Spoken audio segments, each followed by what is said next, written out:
हरे Krishna. Radha and Kanha के प्यारे प्यारे भक्तों का स्वागत करती हूँ मैं पूजा कृष्णादासी कृष्णा डिवोशनल यूट्यूब चैनल पर। आप सभी कुशल मंगल होंगे।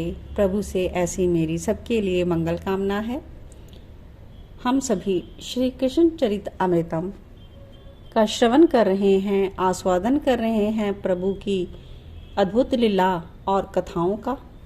तो आज हम पहुंचे हैं भाग 197 और आज का शीर्षक है, आज की कथा है श्री कृष्ण द्वारा हाथी का वध।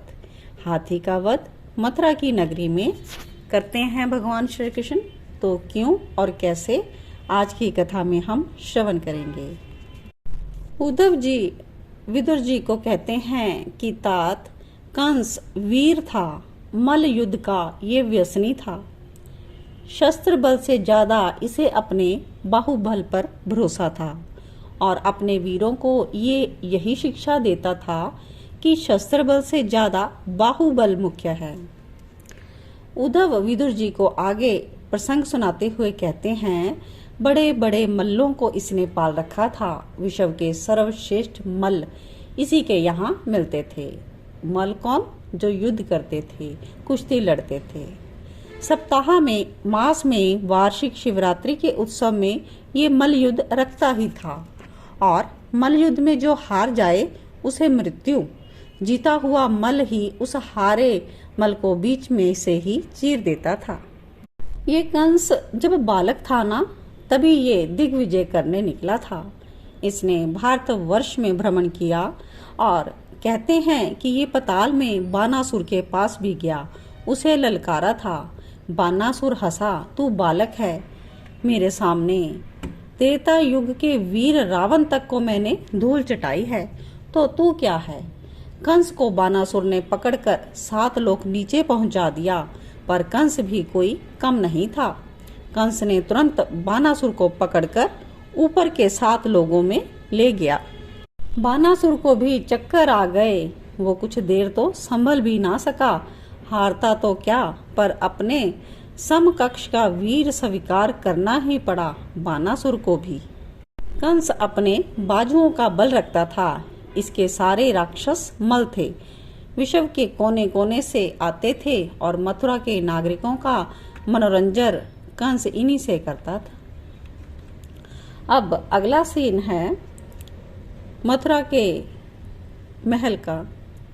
महाराज कंस पधार रहे हैं, ऐसा राजकीय बंदियों ने उद्घोष किया। समस्त सभासद, मंत्रीगण, सम्मान्य धनिक वर्ग और सामान्य नागरिक सब उठकर खड़े हो गए। 10 हाथ ऊंचा सिंहासन था, श्वेत सिंहासन।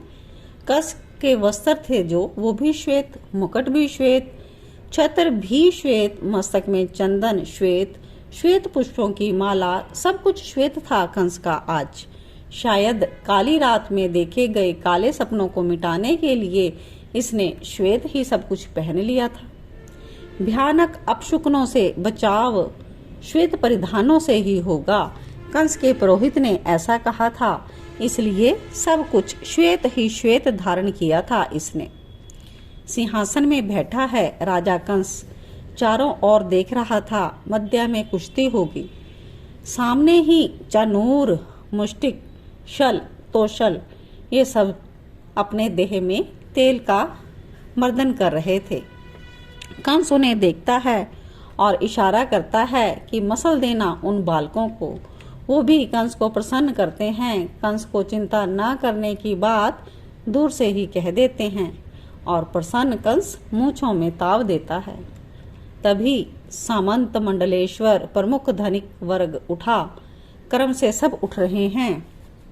ये सब उपहार लेकर आए हैं, कंस के सामने रख देते हैं और प्रणाम करके अपने अपने स्थान पर बैठ जाते हैं।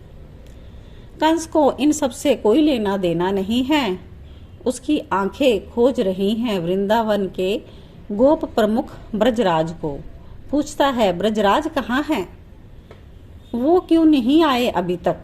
क्या तुमने बताया नहीं कि इस आज की सभा का प्रमुख उन्हीं को बनाया गया है? मंत्री ने कहा, महाराज अभी भेजता हूँ सेवक, ब्रजराज को आने में इतनी देर क्यों हो रही है। मंत्री जैसे ही उठे तभी सामने से ब्रजराज पधार रहे थे और उनके पीछे उनके ग्वाल बाल। मध्य में ब्रजराज की एक अलग ही शोभा हो रही थी। मोतियों की माला, माथे में केशर का पीला चंदन, सुंदर वस्त्र, उन्नत भाल, मुस्कुराता निर्भय मुखमंडल, गोरस और गोरस से बने बड़े स्वादिष्ट मिष्ठान बड़े बड़े मिट्टी के बर्तनों में रखे हुए हैं और बैलगाड़ियां ही वहां पर आ गई। करीब 50 गाड़ियों को कंस के सामने खड़ी करके तनिक झुके ब्रजराज। कंस ने चारों ओर देखते हुए पूछा, आओ ब्रजराज, आसन ग्रहण करो, आपके बालक नहीं आए। तो ब्रजराज कंस ने कहा, आ रहे हैं महाराज, और संक्षिप्त सा उत्तर देकर वो आसन में बैठ गए। आसन उच्च था और सुंदर भी था। कंस ने संगीतज्ञों को आदेश दिया, बजाओ, वाद्य बजाओ। बस फिर क्या था, वाद्य बजने लगे। वीर रस को घोलने वाला स्वर छेड़ दिया इन संगीतज्ञों ने। और इधर नेक्स्ट सीन है कन्हैया और बलभद्र का। बलभद्र ने अपने अनुज श्री कृष्ण को कहा, जल्दी कर कन्हैया, जल्दी कर, देरी हो गई तो हमें रंगशाला में जाने भी नहीं देंगे। तो श्री कृष्ण ने कहा, बस मैं तैयार हूँ, ये मोर मुकुट आज ठीक से नहीं लग रहा है।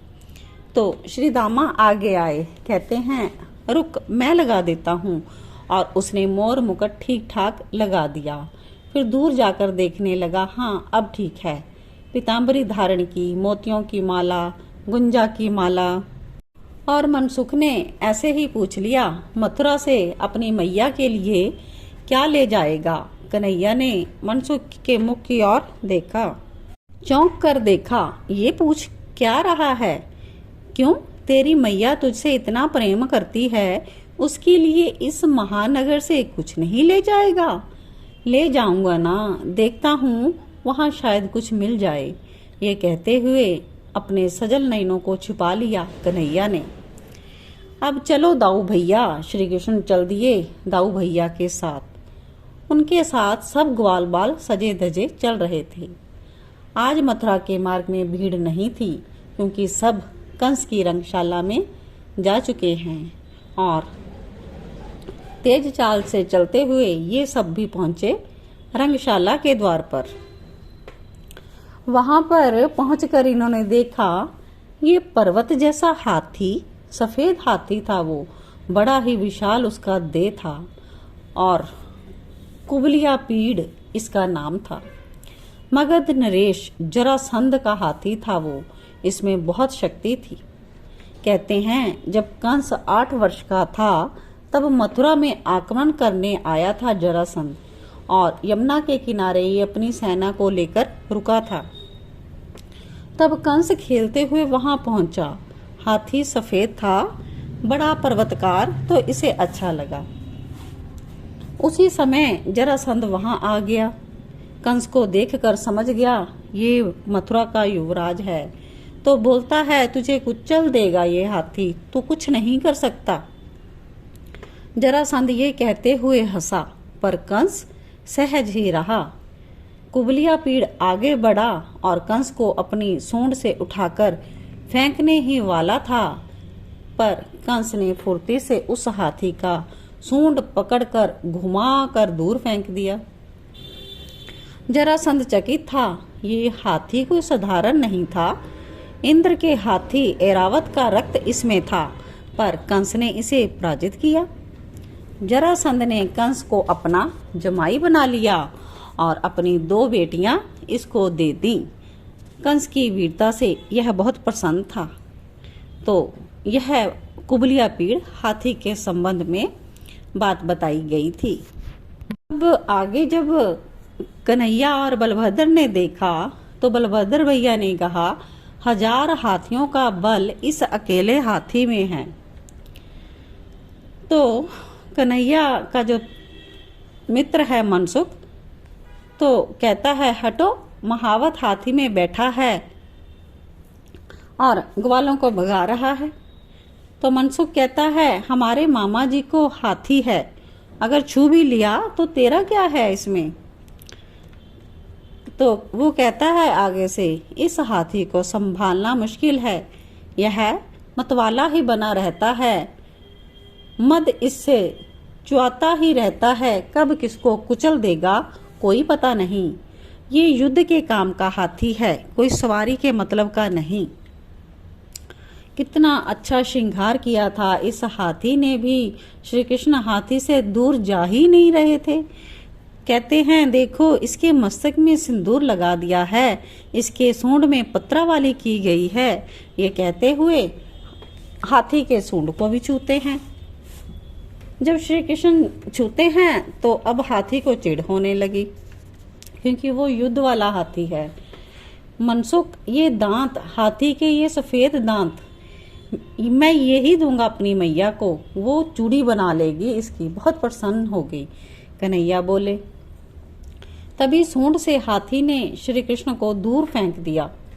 श्री कृष्ण गिरे पर हंसते हुए उठे, अपने वस्त्रों को झाड़ा और दौड़े हाथी के पास, तेज दौड़े। हाथी के पास आकर सबसे पहले उसके सूंड को पकड़ा और घुमाया। आश्चर्य इस बात का कि हाथी दूर जाकर गिरा था और महावत की तो हड्डी भी टूट गई थी। अब हाथी का क्रोध देखने जैसा था। वो उठा और पहले तो जोर से चिंघाड़ा। ग्वाल बाल बोले, लाला संभालियो, हाथी गुस्से में है। कन्हैया भी तैयार थे।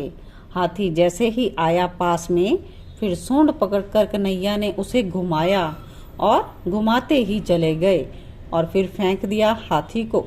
बड़ी तेज आवाज में चिंघाड़ते हुए वो हाथी गिरा और मर गया। पास में गए कन्हैया, हाथी मृत पड़ा है। उसके दांत को पूरी ताकत से खींचा कन्हैया ने, दांत उखड़कर हाथ में आ गए। बस दांतों को अपने हाथों में पकड़कर रंगशाला में प्रवेश करने लगे कन्हैया। अद्भुत दृश्य था। हाथी को मार दिया, ये सूचना रंगशाला में बैठे प्रत्येक नर नारी को मिल गई थी और मथुरा की प्रजा में एक अलग उत्साह का संचार हो गया था। और अब प्रवेश करते हैं श्री कृष्ण रंगशाला में। तो आगे का सीन हम नेक्स्ट एपिसोड में श्रवण करेंगे।